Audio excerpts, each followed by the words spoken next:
Well, this is going to be a first for once.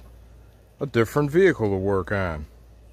And one of the older ones too, as far as daily drivers are concerned. Still needs work. Let's go.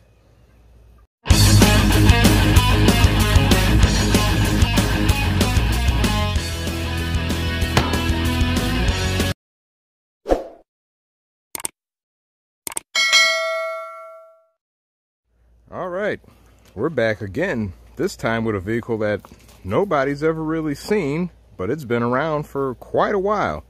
That's the 94 F250, otherwise known as the big truck, because, well, it's a big truck.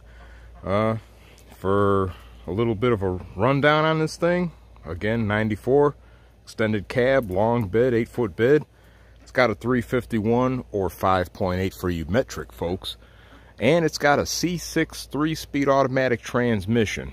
Now, the thing is geared for that transmission, so it's not really screaming at highway speeds, but it does run a little bit faster at highway speeds than a 5-speed manual or a automatic overdrive, and as such, burns a shit ton of gas. But one thing it does do is pull. So this thing's been used to pull car trailers. This thing was used to pull a car trailer, which itself weighs as much as a small car, and had that truck on top of it, as well as that truck right there on top of the trailer. So this thing will pull some stuff, and it's been used to haul all the gravel that covered this landscape here. So yep, this thing's a beast. This thing's a workhorse, and as such, it needs a little bit of work. Thing we're doing, as the title states, is replacing a brake caliper because, well, the brake caliper on there likes to shoot out a little bit of oil with every pump of the pedal, and after a while I need to replenish that oil so I can stop and hence live. So this should be pretty simple because older vehicles like this, they tend to not be as complicated when it comes to certain stuff such as brakes and suspension. So first thing I got to do is get that big ass rim off. 8 lugs. Well, I say it's big compared to the crap we have now, all these 20+ inch rims. It's tiny, but still a big ass rim. So let me get this thing off. We'll get a look at the caliper in question. Stand by. All right, here's the brake caliper in question. As would be figured for a big truck, the caliper is, well, big. Compared to the size of my hand, this is a big sumbitch. So yeah, no biggie. The way this thing is held in, instead of bolts, it has these little pins right here that you have to kind of knock them out to release the caliper. It's kind of a simple thing, and I don't know, I kind of have mixed feelings about it. I don't mind it. But yeah, 2 of these little pin sets have to be knocked out, and then this little clip right here also has to come out too. And then the fun part, looking at this brake line, which in and of itself really needs to be replaced more sooner than later. But you got a bolt right here that looks like about a 13mm. That'll have to come off. And of course, make sure to save the little copper washers, because gonna need those. Other than that, that's really it. So, and of course, you have to make note after the fact that you'll have to bleed your caliper. So I'm gonna try my best not to lose too much oil out of here. So go ahead, knock our little pins out, get all this garbage loose, and get this caliper out.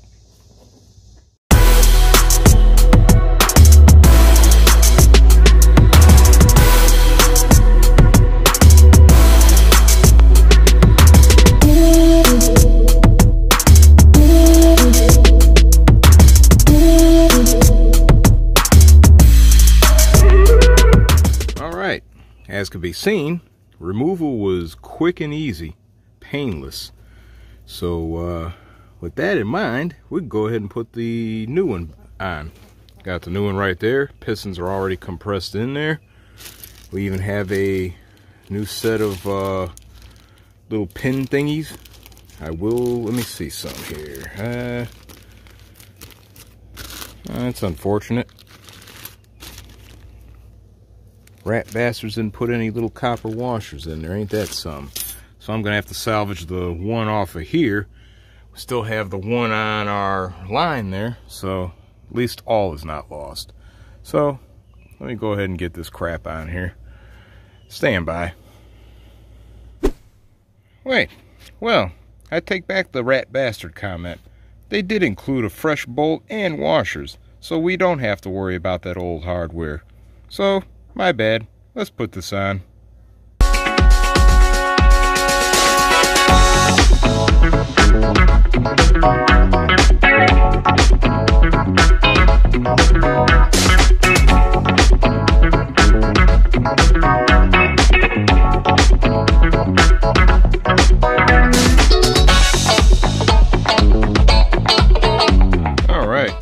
Got our caliper on.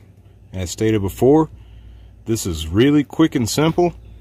Yep, I used some wheel bearing grease instead of the traditional little packet of crap that you get at the auto parts store, because I don't have any of the little packets of crap from the auto parts store. Wheel bearing grease is just as greasy as that shit, so I smeared it on there for our pads, which still have some life left in them. So with all brake lines, our pegs in place, we can go ahead and bleed this garbage. Now, bleeding can be done any number of ways. If you have the tools, you could do it by yourself and just make sure your master cylinder is full and just put the little thing on there and draw the fluid through and the air and more or less bleed the system. Or you could go old school and have somebody sit inside and play pedal bitch and pump the pedal while you go ahead and open the valve right here to let the air out. And of course, pedal bitch has to pump the pedal several times, hold the pedal down while you open this to burp out the air bubbles and stuff. And you might have to do that 3, 4, 5, who knows how many times, until when you open the valve, instead of air bubbles and spurting, you just get a steady stream of oil coming out. So rather than really go into any difficulties with that, we're going to go ahead and just bleed this crap and get it out of the way. I do have a little vacuum thingy to do that, so you know what? I'll go ahead and try the little vacuum thingy. Stand by. Okay, got a vacuum pump right here. The whole gist of this is to put the hose on here and more or less just squeeze the thing until you start drawing oil out of here, and go ahead and keep doing it until you no longer see air bubbles.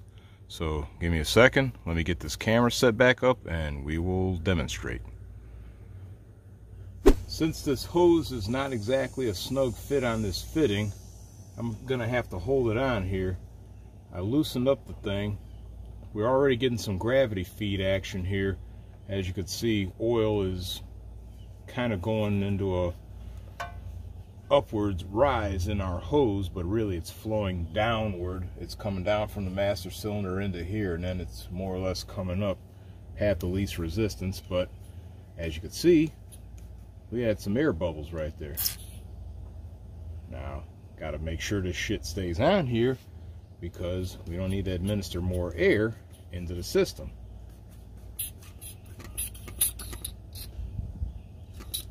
Look at all that air right there, right below my hand. Look at all that shit.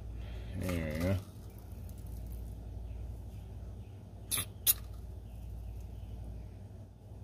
Obviously, the air bubbles will rise while the oil settles back down and into the caliper piston chambers. So, a little bit of a drawn out process as far as waiting. But, again, the whole goal is to get all this air out of the thing. Because, well, air in a brake line is a bad thing. Air in any hydraulic system is a bad thing. And a brake system is a hydraulic system.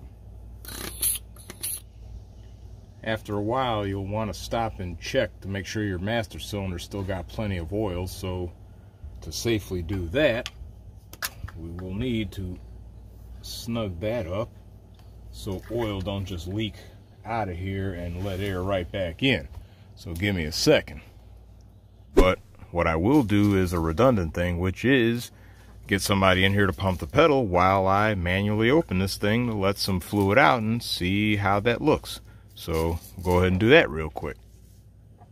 All right, we got our pedal held down, and I'm gonna, and as we could see, we got a little bit of a gusher there. Pump the pedal.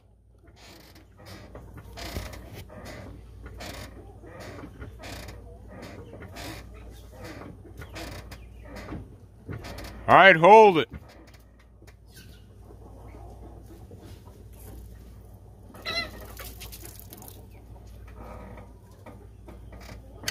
How's it feel? All right, so with that, I would say these brakes are ready to rock and roll. We got a good steady stream of oil coming out of this thing, and pedal solid. Everything is good. So I'm gonna end this right here because, well, there's nothing left to do but put the wheel back on and refill the master cylinder, and that's pretty much it. So as usual, like, subscribe, notifications, TikTok, all that good stuff. Stay tuned for more car crap, because there's going to be plenty more car crap. So with that, we'll catch you later. We're done.